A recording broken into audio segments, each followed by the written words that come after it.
Hello दोस्तों, तो आज हम एक्सप्लेन करने वाले हैं हाल ही में आई हुई एक शानदार सा मूवी, जिस मूवी का नाम है विथ लव। तो चलिए अब हम बिना देरी की इस मूवी को शुरू करते हैं। तो मूवी के शुरुआत में हम सत्या नाम के लड़के को देखते हैं, जिससे उसकी बहन का फोन आता है और उनकी बातों से हमें पता चलता है कि सत्या के लिए लड़की देखी जा रही है। लेकिन सत्या शादी करने को तैयार नहीं है, इसीलिए आज उसकी दीदी उसे जबरदस्ती लड़की से मिलाने के लिए कहती है और बताती है कि मैं फोटो नहीं भेजूंगा और लड़की तुझे खुद ही पहचान लेगी, क्योंकि फिर तू मिलेगा नहीं पाएगा। इस पर सत्या भी हार कर लड़की को मिलने चले देता है और सत्या जिससे कैसे भी में आता है तो वहाँ पर एक लड़की सत्या को देखती है और उसे अपने पास बुला लेती है और वह कहती है कि शायद आप ही मुझे देखने आए हो। सत्या भी कहता है कि हाँ। तो वह लड़की कहती है कि असल में मुझे इस लड़के से प्यार है और ये बस लड़कियों को बुलाकर सत्या को दिखाती है। आगे वह कहती है कि अरे मेरे वह घर वालों से शादी के लिए मना कर देना। यह कहकर वो अपने लवर के साथ चली जाती है। अब सत्या ही बाहर आकर सिगरेट पीने लगता है। तभी उसके पास एक लड़की आती है जो अपना नाम मोनिशा बताती है। वह सत्या को देख रह जाती है और मोनिशा कहती है कि मुझे आपकी बहन से ही भेजा है। और यहाँ पता चलता है कि वो लड़की गलत फैमिली में सत्या से सब बताकर चली गई है, जिसे वो सुनकर मोनिशा हंसने लगती है। फिर मोनिशा कहती है कि यार मैंने तुझे पहले ही कहीं देखा है पर याद नहीं आ रहा है। इस पर सत्या कहता है कि हाँ, चाय की टपरी पर देखा होगा। वैसे तुम करते क्या हो? मोनिशा कहती है कि मैं इन्फ्लुएंसर हूँ, तुम्हें मेरी रील्स नहीं देखी है।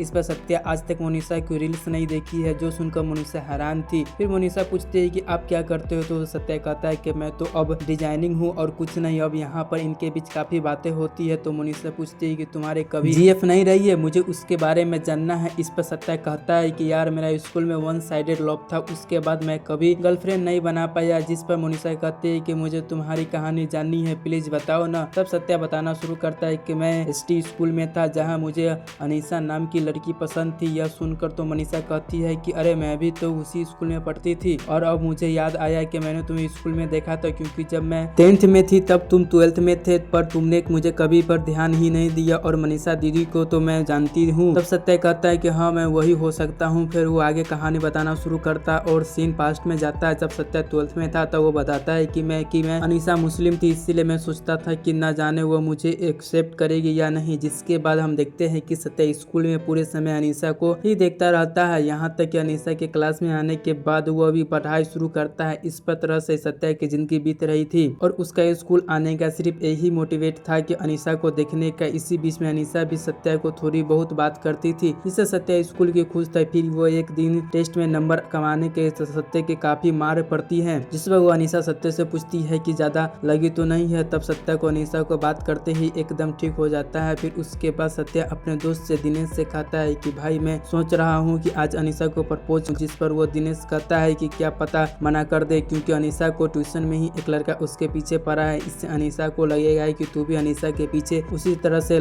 पागल है। जिस पर सत्य कहता है कि फिर तो वो उस लड़के को सबक सिखाना होगा। जिससे बाद ये दोनों अनीसा के ट्यूशन से बाहर आ जाते हैं। जब फिर वह अनीसा चली जाती है तो सत्या दिनेश मिलकर उस लड़के को रोकने और कहते हैं कि अनीसा से दूर रहना। पर यहाँ पर लड़का नहीं सुनता है तो यह दिनेश उससे लड़के को। इस पर सत्या हैरान था कि प्यार तो मैं करता हूँ तो यह दिनेश क्यों लड़ रहा है। तभी यहाँ पर उस लड़के को मारने आता है, पर वो यहाँ लड़का दिनेश और सत्या पर भारी पड़ रहा था। तभी वहाँ पर एक ऑटो वाला आकर इन लड़कों की लड़ाई छुड़वाता है और सब अपने अपने रास्ते चले जाते हैं। जिसके बाद सत्या अनीसा को बर्थडे से पहले उसके लिए एक सरप्राइज गिफ्ट बताता है, जो वो उसे कल स्कूल में बर्थडे पर देने वाला था। फिर जब वो स्कूल में अनीसा सबको टॉफी बांट रही होती है तो सत्या उससे हाथ मिलाकर बर्थडे विश करता है। तो यहाँ पर सत्या सोच रहा था कि अनीसा ने केवल उससे ही हाथ मिलाया है, यानी आज वो अनीसा को बताया है हुआ गिफ्ट देकर प्रपोज कर देगा। लेकिन सत्या के दोस्त कम नहीं थे, बस वो अनीसा के हाथ मिलाने लगते हैं, जो कि देखकर सत्या को पोपट हो जाता है। फिर जब वो सत्या स्कूल से घर जा रहा होता है तभी अनीसा का वही आशिक अपने गैंग के साथ वहां आता है। तब वो सत्या को मारने के लिए जो देख सत्या को वहां से भागना लगता है, लेकिन बेचारा की शॉट की कहीं से फंस जाती है और वह जैसे ही लोग सत्या को पिटने वाले थे तभी वहां पर सत्या जूनियर जफर आता है, जो कि इन लड़कों में के मोहल्ले के था।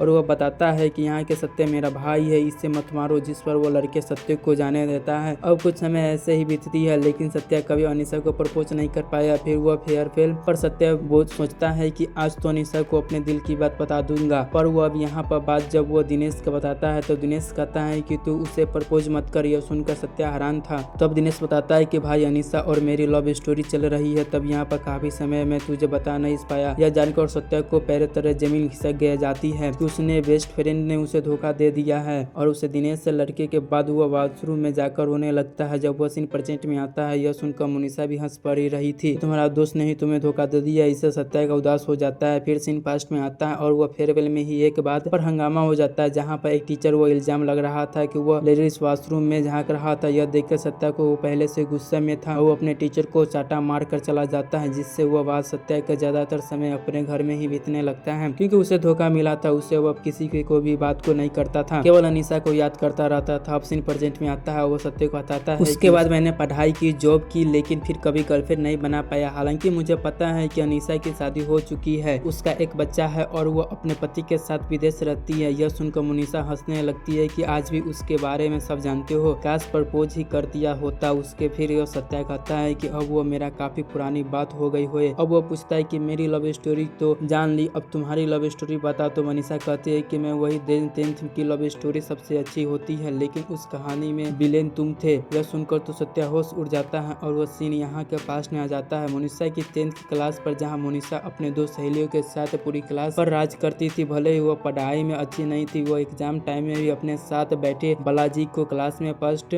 आता था, उसकी मदद के पास हो जाती थी। ऐसे ही एक और मोनिशा बालाजी के आंसर शीट के कॉपी कर रही थी, तो वो जब उसके बालाजी को आंसर शीट वापस दी तो उन्हें टीचर ने पकड़ लिया। तब बालाजी के काफी डांट पड़ी, लेकिन बालाजी एक बार भी मोनिशा को नाम नहीं लिया। यह देखकर मोनिशा हैरान थी कि उस दिन के बाद मोनिशा को बालाजी को पसंद आया था। फिर वह कुछ समय तक मोनिशा को आए दिन बालाजी को स्टॉक करने लगी, लेकिन उसकी हिम्मत नहीं था कि वह बालाजी की अपने दिल की बात बता सके। इसी तरह से कुछ समय बीत गया और फिर एक दिन मोनिशा ने सोचा कि बालाजी को आज ट्यूशन के बाद प्रपोज कर देंगे, लेकिन जैसे वो बालाजी को प्रपोज करने वाली थी, तभी यहाँ पर लड़ाई की आवाज आ गई। वहाँ पर सत्या और दिनेश अनीशा के आशिक से लड़ रहे थे, जो देखकर बालाजी डर के भाग गया और अनीशा को उसे ऑटो ड्राइवर के लड़ाई छुड़ाने भेजा था। यानी सब ये कनेक्टेड है। इसीलिए मोनिशा ने कहा थी कि मेरी लव स्टोरी के विलेन सत्या है, क्योंकि उसी के कारण से वो बालाजी का प्रपोज नहीं कर पाई। जब वो अगले दिन बालाजी को स्कूल आता है, तब वो लोग उसका मजाक बना रहे थे। असल में मोनिशा ने अपनी फ्रेंड संध्या को बालाजी के बारे में बताया था कि वह डर से मारे लड़ाई देखने ही भाग गया, और संध्या यह बात पूरी क्लास में फैला दी थी कि उसके कारण सब बच्चे के हंस पड़े रहे थे। तब बालाजी के लगा कि मोनिशा ने उसका मजाक बनाया है, और उसी दिन से के बाद बालाजी ने कभी मोनिशा की तरफ नहीं देखा। फिर आगे मोनिशा बताते हैं कि बालाजी से मैंने कई बार बात करने की कोशिश की, पर उसने कभी जवाब नहीं दिया, और उसी तरह दिन बीत गए। फिर एक दिन फेयरवेल से पहले सब बच्चे एक दूसरे को स्केल बुक दे रहे थे ताकि लोग उसके बारे में अच्छी बातें लिख सके। मैंने बालाजी को वो स्केच बुक दी, लेकिन उसने कभी भी वो लौटाई ही नहीं, जिससे मुझे भी बहुत ही रोना आया। और फिर वो तब मायूस होने लगी और मैंने संध्या से बात करती थी भी बंद कर दी। फिर जब वो फेयरवेल की शाम को जब वो एंजॉय कर रहे थे, तब मनीषा के दोस्त विष्णु की आकर उसे बताती है कि संध्या तुझसे माफी मांग रही है, उसे माफ कर दे। तब मनीषा भी कहती है हाँ ठीक है, बात मुझे संध्या के कहा है, जिस पर वो बिंदु कहती है कि हाँ उसे अपने भी बॉयफ्रेंड संतोष से मिलने गई है, जब वो आएगी तो मिल लेना। यह सुनकर मनीषा जैसे ही पानी पीने लाती है तो वो देखती है कि माँ और सत्या से रोना आ रहा है। असल में यह वही सीन है जब सत्या को पता चला कि दिनेश और अनीशा डेट कर रहे हैं, पर उसे सत्या समय पर सत्या की रोने में भागन थी। जिसके बाद मोनिशा कहती है कि मैंने उस बार पे सोचा था कि मैं बालाजी को लास्ट एग्जाम में प्रपोज कर दूंगा, लेकिन उस एग्जाम में तुरंत बाद मेरी मम्मी मुझे लेने आ गई थी और फिर वह कभी बालाजी से मिलने नहीं, क्योंकि मैंने दूसरे शहर में पढ़ने चली गई थी। इसे सत्या पूछता है कि सोशल मीडिया से कनेक्ट हो जाती। तो मोनिशा ने कहा कि मैंने उसे ढूंढने की कोशिश ही नहीं की। फिर जैसे मोनिशा के वॉशरूम में जाती है तो सत्या उसके प्रोफाइल चेक करने लगता है, जिस पर वो 1.9 मिलियन फॉलोवर थे। यह देखकर सत्या हैरान रह जाता है कि यह तो सच में इन्फ्लुएंसर है। तभी वहाँ पर मोनिशा आती है और उसे कहती है कि मेरे पास एक आइडिया है, हम अपने क्रश को क्यों न एक बार मिलकर उसके दिल की बात बता दे तो हम बता नहीं पाए, जिससे हमारे मन भी हल्का हो जाएगा और इसी दौरान हम साथ में तो हमें पता चल जाएगा कि हम एक दूसरे के लिए सही है भी है या नहीं। जो सुनकर सत्या मना करने की सोचता है, लेकिन उससे मुनीसा अच्छी लगी थी इसीलिए वो मान जाता है। फिर वो जब मुनीसा यहाँ से चली जाती है तो सत्या उसे याद करता है कि हाँ मैंने उसका नंबर ही नहीं लिया है, इसीलिए वो ऑटो से पीछे भागता है। लेकिन ऑटो जा चुका था तब वो सत्या तुरंत मुनीसा के इंस्टा पर मैसेज करता है, लेकिन वो मुनीसा को मैसेज ही नहीं देखती। वही शाम तो सत्या की बहन पूछती है कि मीटिंग कैसी रही, नंबर तो ले लिया ना तूने,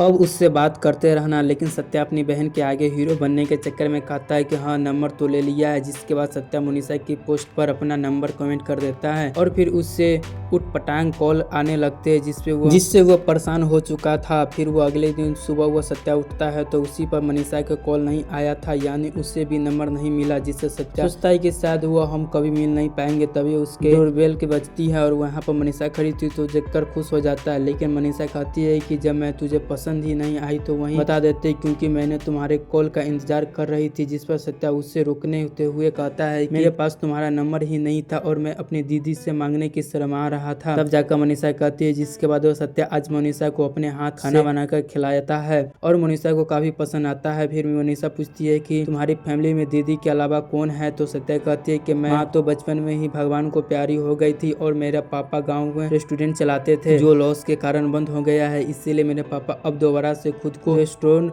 खोलने में लगे हैं, जबकि हम नहीं चाहते कि वो ऐसा कुछ करे क्योंकि उनके कारण हमारे सर पर पहले से ही कर्जा है। तब अनीसा कहती है ये कोई बात नहीं, जिसका जो मन करे हुए उससे करना चाहिए। फिर मनीषा सत्या के साथ मिलकर अनीसा से और बालाजी से पता करने लग जाती है। हालांकि सत्या के सारा ध्यान मनीषा पर ही था कि वो इसे कैसे भी करके उनके इम्प्रेस कर ले। जिसके बाद वो एक रात सत्या और मनीषा साथ में ड्रिंक कर रहे होते तो मनीषा कहती है तुम्हारे पास इंडेंस का नंबर तो होगा ही ना, उससे फोन करके अनीसा के नंबर मांग लो। यह सुनकर तो उसे सत्या मना कर देती है, लेकिन फिर वो कॉल कर देता है। तब वो यह सीन काफी था जहाँ सत्या कॉल पर दिनेश से खूब मस्ती गाली सुनता है और उसे धोखा देने के लिए। तब दिनेश कहता है कि मैं भी अनीसा से प्यार करता था, लेकिन जब मैं तुझे बताना आया तो उससे पहले तूने बता दिया कि तुझे उससे प्यार करता है, इसीलिए मैं तुझे बता नहीं पाया।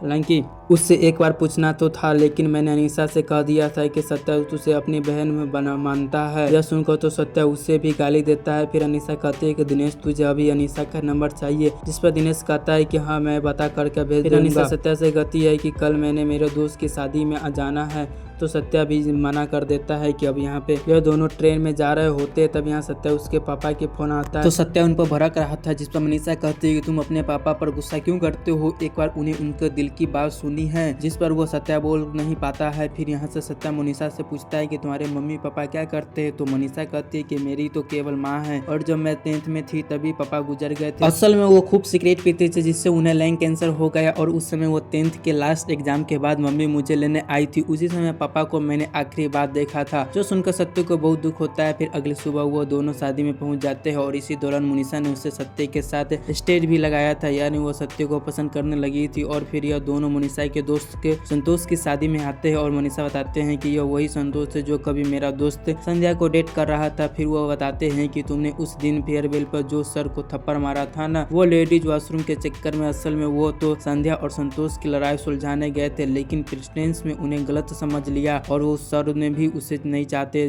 थे कि संतोष और संध्या का नाम खराब हो, इसलिए उन्होंने किसी को कुछ बताया नहीं। यह सुनकर तो सत्या को होश उड़ जाता है और मनीषा से कहती है कि देखो वो सर शादी में आए हैं, उनसे एक बार बात करो। लेकिन सत्या को शर्म के मारे कुछ नहीं कह पाती है। तब मनीषा सर को सत्या के पास लाती है और सत्या अपनी गलती को माफी मांग कर सर से मांग लेता है, जिसके बाद वो सर से फिर समाप्त कर देते हैं। इसके बाद ये दोनों साथ में खूब एंजॉय करते हैं। फिर शाम को सत्या मनीषा से पूछता है कि यह टीओ कौन है जो तुम्हारा फ्लोवर और मुझे भी रिक्वेस्ट भेज रहा है, जिस पर मनीषा कहती है कि यह मेरे अकाउंट की काफी समय से जुड़ा है और वो मेरी हर पोस्ट लाइक करता है, जिस पर सत्या को अच्छा नहीं लगता है। फिर मनीषा जब वो सो रही होती है तो सत्या उसे चुपके से मनीषा के फोन में टीओ को मैसेज भेजकर चेक करता है, जिस पर उसने स्टोरी पर पूछा था कि लड़का कौन है, तो मनीषा ने कहा था कि मेरा लवर। यह देखकर तो सत्या बहुत खुश होता है, लेकिन वो मनीषा को सोकर उठती है तो उसे पता चल जाता है कि सत्या ने टीओ को मैसेज पड़ा है क्योंकि उसने मैसेज अनसीन पर रखा था। इससे तो मनीषा को बहुत बुरा लगता है और वो पूरे दिन सत्य को इग्नोर करती रहती है। फिर रात को सत्य को मनीषा से माफी मांगता है, तब जाकर मनीषा उसे माफ कर देता है, जिसके बाद यह दोनों थोड़ी करीब आते हैं और अगले दिन यह दोनों एडिशन स्कूल जाते हैं ताकि बालाजी को कुछ पता चल सके। तब यहाँ पर ये दोनों वहीं जाकर जाफर मिलता है सत्य के जूनियर जो कि इसी स्कूल में स्टाफ और मनीषा से कहने वो अनीसा का नंबर उसे दे देता है क्योंकि जाफर ने एक कंडक्टर है। जिसके बाद ये दोनों वो स्कूल के पलों को याद करते चले जाते हैं। वो रात मनीषा अनीसा को कॉल करके एक कैफे में बुला लेती है। यहाँ पर अनीसा के सामने आने वाले सत्या डर रहा था, लेकिन जब मनीषा उसे हक करती है तब उसे सत्या को हिम्मत आती है। फिर यहाँ पर अनीसा को देखने ही सत्य कुछ बोल नहीं पाता है। तब अनीसा ही कहती है कि सत्या मुझे अनीसा ने बताया है कि तुम कहना क्या चाहते हो, तुम जो कह सकते हो वो कहो। तब सत्यराज अपने दिल की बात अनीसा को बता देता है। फिर वो अनीसा को वही गिफ्ट देता है जो कि 12th में अनीसा बर्थडे में बनाया था पर कभी उसे दिया ही नहीं और उससे सत्या ने अनीसा को नाम को हर लैंग्वेज में लिखा था और अनीसा को बहुत ही अच्छा लगा था है। फिर ये दोनों काफी सारी बातें करते हैं। जब अनीसा चली जाती है तो सत्या को मनीषा से कहती है कि आज काफी हल्का महसूस हो रहा है, जिससे मनीषा भी खुश थी। अगले दिन मनीषा के पास जल्दी आते हैं। सत्या आता है और कहता है कि चलो बालाजी को पता लग गया है, जिस पर मनीषा हैरान थी कि फिर सत्या मनीषा को लेकर बालाजी के पास आता है और रास्ते में बताता है कि वह टीए कह रहे हैं कि कोई नहीं बल्कि बालाजी था जिससे कल रात मुझे कॉल करके बताया और वो इसी शहर में है, मुझे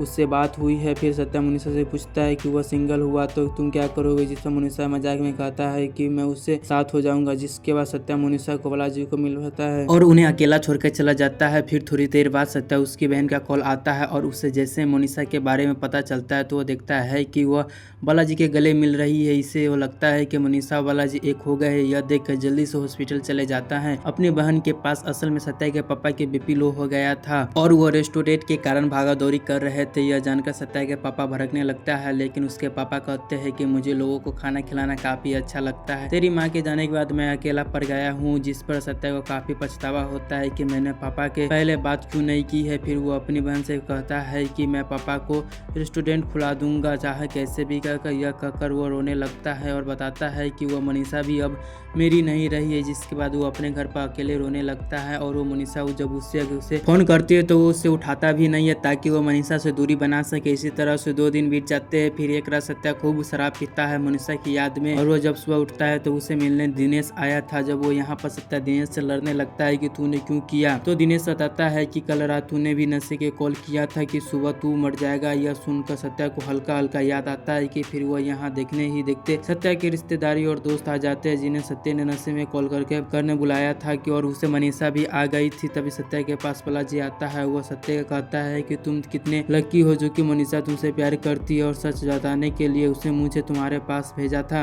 अब यहाँ पर रिवील होता है कि मनीषा की जब बालाजी ने अपने प्यार का इजहार किया तो मनीषा ने साफ मना कर दिया था कि वो बचपन की फीलिंग थी। अब मैं सत्या से प्यार करती हूँ। हालांकि उसे सत्या ने उन्हें गले लगाता हुआ देखकर गलत सोच लिया था। यह सुनकर तो सत्या जल्दी से नीचे भागता है मनीषा के पास। तो मनीषा उसे देखती है, चटा मार देती है कि मैंने मेरा फोन क्यों नहीं उठाया। तब सत्या उससे अपनी गलती की माफी मांगता है और उसे आज प्रपोज कर देता है, जिससे मनीषा भी मान जाती है और सब ठीक हो गया था। यहीं पे ये प्यारी सी मूवी पूरा खत्म हो जाता है। तो दोस्तों आपको ये मूवी कैसा लगा आप हमें कमेंट करके जरूर बता दीजिएगा और हाँ इस चैनल को सब्सक्राइब करना नहीं भूलिएगा। जय हिंद जय भारत।